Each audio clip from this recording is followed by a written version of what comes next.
Dans le cadre de ton projet immobilier, l'un des éléments le plus important, ce sera la phase du financement. Si tu n'arrives pas à passer cette phase-là, ben, ton projet va rester à l'état de rêve, de projet, mais ça va jamais se réaliser. Donc c'est pour ça qu'il est important de bien maîtriser la phase de négociation. Bon, en gros, aujourd'hui, dans cette vidéo-là, je vais te donner les éléments que tu devras négocier, en tout cas essayer de négocier pour maximiser la rentabilité de ton projet, parce que le fait d'avoir un projet intéressant, c'est une bonne chose, mais si tu as mal négocié le financement de ton projet, ben, tu peux te retrouver dans une situation délicate où ton projet, au lieu d'être, entre guillemets, avec un cash flow positif, mais se retrouve avec un cash flow négatif, c'est-à-dire où tu sois obligé de mettre de l'argent dans le projet pour que ça puisse commencer. Ok. Donc, on va voir je dirais, les 5 premiers éléments que tu dois absolument négocier dans ton projet. Et on va entrer dans le vif du sujet, on va pas perdre de temps. La première chose à négocier, en tout cas, c'est le premier truc que tu auras comme surprise quand tu vas te lancer dans un projet immobilier, ce sera les frais de dossier. Donc les frais de dossier, en général, ça peut commencer autour des 200 euros jusqu'à 1500 euros, des fois peut-être un peu plus. On va te dire ben, c'est pour du moins, instruire ton dossier, mais en vrai, c'est quelque chose qui peut assez facilement sauter. Donc, pense simplement à le demander parce que des fois on se dit ben c'est normal de le payer, mais si tu demandes pas tu peux pas savoir.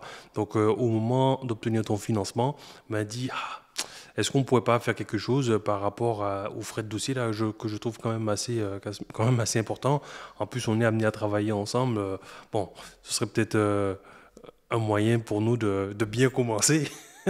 Tu vois, une façon de dire que, OK, est-ce qu'on ne pourrait pas enlever ces frais de dossier-là et les faire sauter? Ça, c'est vraiment, je pense, un premier élément sur lequel tu peux négocier pour vraiment commencer à générer du moins, à gagner de l'argent. Parce qu'en immobilier, chaque petite du moins, négociation que tu pourras faire te permettront de gagner de l'argent. Tu vas gagner de l'argent quand tu vas négocier le prix du bien. Tu vas gagner de l'argent quand tu vas négocier le prix des travaux, mais tu vas aussi gagner de l'argent quand tu vas négocier correctement ton financement. Donc ça, c'était la première chose.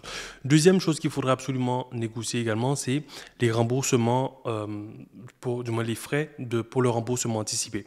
En gros, si tu dois revendre ton bien au bout de, je sais pas, 5 ans, 10 ans de détention, ben, que tu ne sois pas obligé de payer des frais astronomiques par rapport au fait que tu rembourses en anticipé. Alors, ça peut paraître un peu contre-intuitif, on se dit mais pourquoi je vais payer du moins des frais parce que je rembourse en anticipé? Va savoir, mais c'est comme ça. Tu as des frais de remboursement anticipé.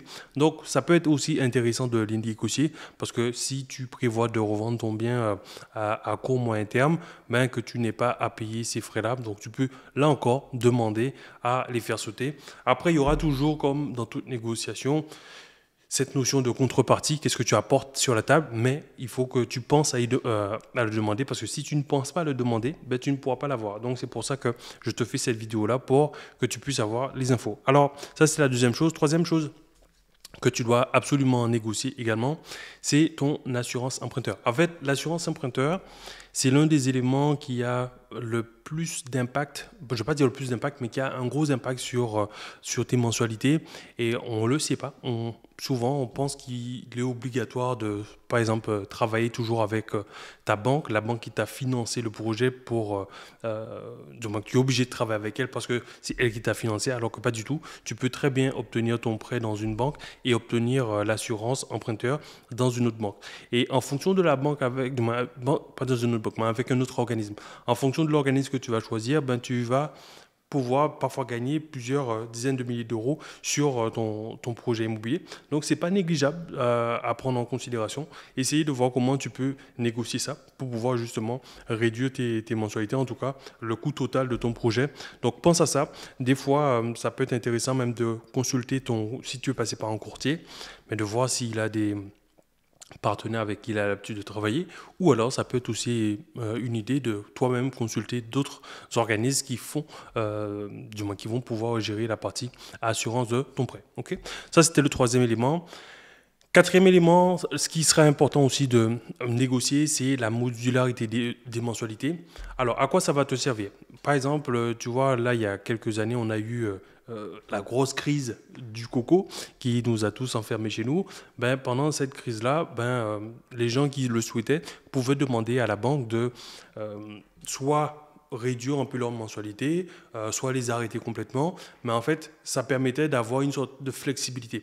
Et en fait, le fait d'avoir ces modularités, mais ça te permettra, en cas de coup dur, ou je ne sais pas, pour une raison quelconque, demander à faire varier à la hausse ou à la baisse tes mensualités pour justement te faciliter la tâche, soit parce que tu as envie de réduire tes mensualités, soit tu as envie d'accélérer un peu ton remboursement, mais c'est des choses que tu devras négocier, même si tu ne les utilises pas. Ces éléments que je te partage, c'est des éléments qui sont quand même intéressants à avoir. C'est un peu comme avoir une roue de secours dans la voiture. Le but, c'est pas de l'utiliser, mais c'est de savoir que si un jour tu en as besoin, c'est quand même dans le coffre de ta voiture. Comme ça, tu peux rouler en étant serein. Maintenant, le cinquième élément qui, selon moi, est indispensable, surtout dans le cadre de rénovation, si tu as des travaux à faire dans ton projet, tu as acheté un immeuble de plusieurs appartements dans lequel tu vas faire des travaux pendant peut-être 4, 5, 6 mois et pendant toute cette période, tu n'auras pas de rentrée d'argent, il est super important d'obtenir, de négocier en tout cas un différé d'emprunt, ce qui va te permettre de commencer à rembourser ton prêt seulement peut-être 12 mois après l'obtention du prêt. Comme ça, pendant toute cette période, tu vas simplement payer des intérêts d'emprunt. Ça peut être une centaine, quelques centaines d'euros, mais pas plus. Et comme ça, toi, quand tu auras vraiment terminé tes travaux, tu pourras vraiment rentrer du moins dans le vif du sujet avec le remboursement total en tout cas, les mensualités complètes. Mais si tu commences ton projet et que tu n'as pas de rentrée d'argent tout de suite et que tu n'as pas pensé à négocier le différé, ce qui va se passer, c'est que tu vas commencer à rembourser rapidement ton projet et ça peut te mettre un petit peu dans le rouge au niveau de la trésorerie. Alors que si tu décales simplement cette sortie de trésorerie un peu plus tard, tu peux aller jusqu'à 36 mois. Nous, on a des gens qui arrivent à négocier jusqu'à 3 ans de différé. Donc, ça veut dire les 6 premiers mois, ce sera par exemple les travaux et les 30 mois restants, ils vont pouvoir les utiliser pour continuer à encaisser de la trésorerie, encaisser du cash flow. Donc, toi, pense à ça. Ça peut vraiment te faciliter la tâche et ça te permettra aussi de te refaire si tu as dû, par exemple, avancer un petit peu d'apport. Si tu as dû mettre peut-être 10 000 euros d'apport sur la table, le fait d'avoir ce différé, ça te permettra de souffler et de pouvoir renflouer les caisses une fois que tu auras commencé tes locations. Et ensuite, une fois que la période de différé sera terminée, là, tu pourras commencer le remboursement normal de ton projet. Et maintenant, le dernier élément en bonus que je te donnerai, que je pense qu'il est important de négocier, surtout dans le cadre d'un projet locatif, c'est-à-dire que c'est un projet où tu veux, toi, dégager du cash flow rapidement, c'est de négocier une durée de remboursement la plus longue possible, c'est-à-dire avoir une durée de prêt la plus longue possible. Si tu peux aller à 20 ans, pour moi, le 20 ans, ce serait déjà un bon ratio, mais si tu peux même tirer jusqu'à 25 ans, ce serait l'idéal puisque tu auras un effet mécanique sur tes mensualités, c'est-à-dire que tu vas avoir des mensualités qui seront beaucoup plus faibles et toi, ça te permettra de pouvoir avoir un cash flow beaucoup plus important puisque toi, tu vas pouvoir justement, si par exemple tu reçois 1000 de loyer et que tu as que 500 de mensualité, tu auras 500 euros de cash flow. Alors que si tu devais rembourser 700, tu n'aurais que 300 euros de cash flow. Donc, c'est toujours bon à prendre. Donc, pense vraiment à négocier tous ces éléments que je t'ai partagés aujourd'hui dans cette vidéo parce que ça va clairement t'aider. Maintenant, je t'invite vraiment à garder tous ces éléments en tête quand tu iras négocier ton prêt immobilier. Et si tu veux savoir quels sont les 5 types de biens qu'il faut absolument éviter pour ne pas perdre d'argent dans ton projet immobilier, je t'invite à regarder cette vidéo-là.